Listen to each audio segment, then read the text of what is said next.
Hi guys, I'm Allison Roman, Senior Food Editor at Bon Appetit magazine, and today, instead of making something with someone else, I'm just gonna make it myself. In our April 2015 issue, we made a beautiful Easter brunch menu, and on that menu is an almond rhubarb cake. It's one of the favorite things that I've ever made, and here's why. It's actually only a few ingredients, which for a cake is kind of a big deal.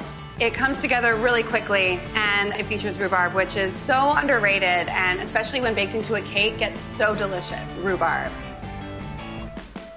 Do you want me to just keep talking?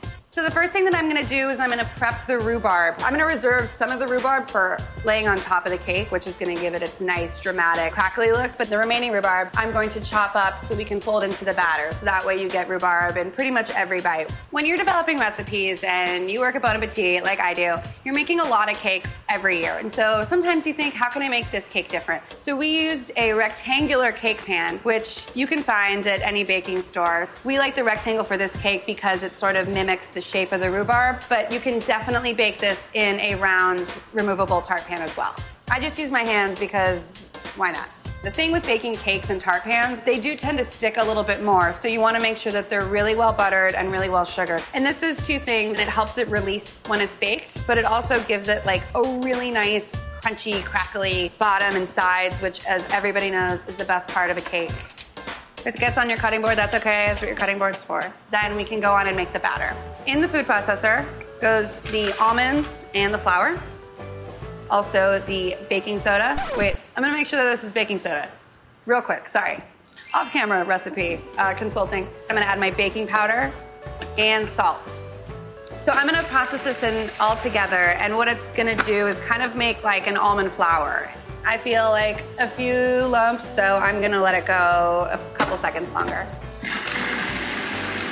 All of our prep work for the cake is done. We have our cake pan prepared, we've got our almonds ground into our flour, our rhubarb is cut, so now all we have to do is mix it, bake it, and then eat it. So I've got my 3/4 cup of sugar, my 1 cup of butter, and then I'm gonna scrape a vanilla bean into here while I beat it with my sugar. If my knife were sharper, this would be easier.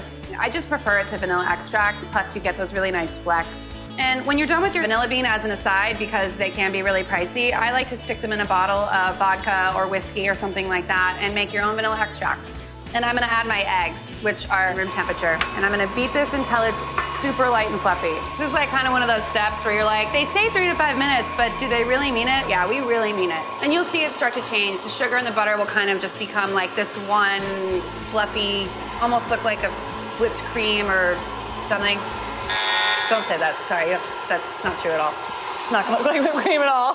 When you're adding your dry ingredients, you can overmix it. So when you add your flour, you wanna like barely mix it. And then on low, because flour in the face, it's not a good look. Right before my dry ingredients are totally combined, I'm gonna add my yogurt. And I'm using a full-fat Greek yogurt. Go full fat, or go home.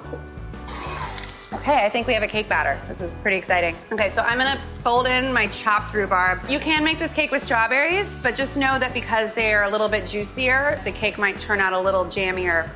Still really good, but the reason I like this cake is because rhubarb is so tart. You have like a really nice contrast of creamy, buttery, fatty, and like bright acidic rhubarb. You can kind of like eat the whole thing without going into a sugar coma, unless that's your thing. So it looks kind of like a party in there already.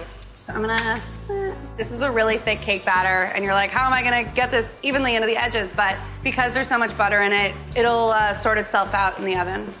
And this is the really fun part. You can kind of decorate it however you want, and you don't really have to press it in because it'll sink as it bakes. I'm gonna add more sugar on top, and this is gonna give you a really beautiful, cracked, crystally feeling on top, which is so festive and so, so fun.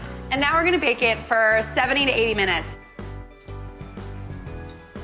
There she is, beautiful. You'll see like the edges got kind of puffy and the sugar is like, you know, crackly and crystally and coming up around the rhubarb, and all you're seeing are those beautiful pink stalks on top. No matter what you serve it with, it will be awesome and totally delicious. Happy Easter.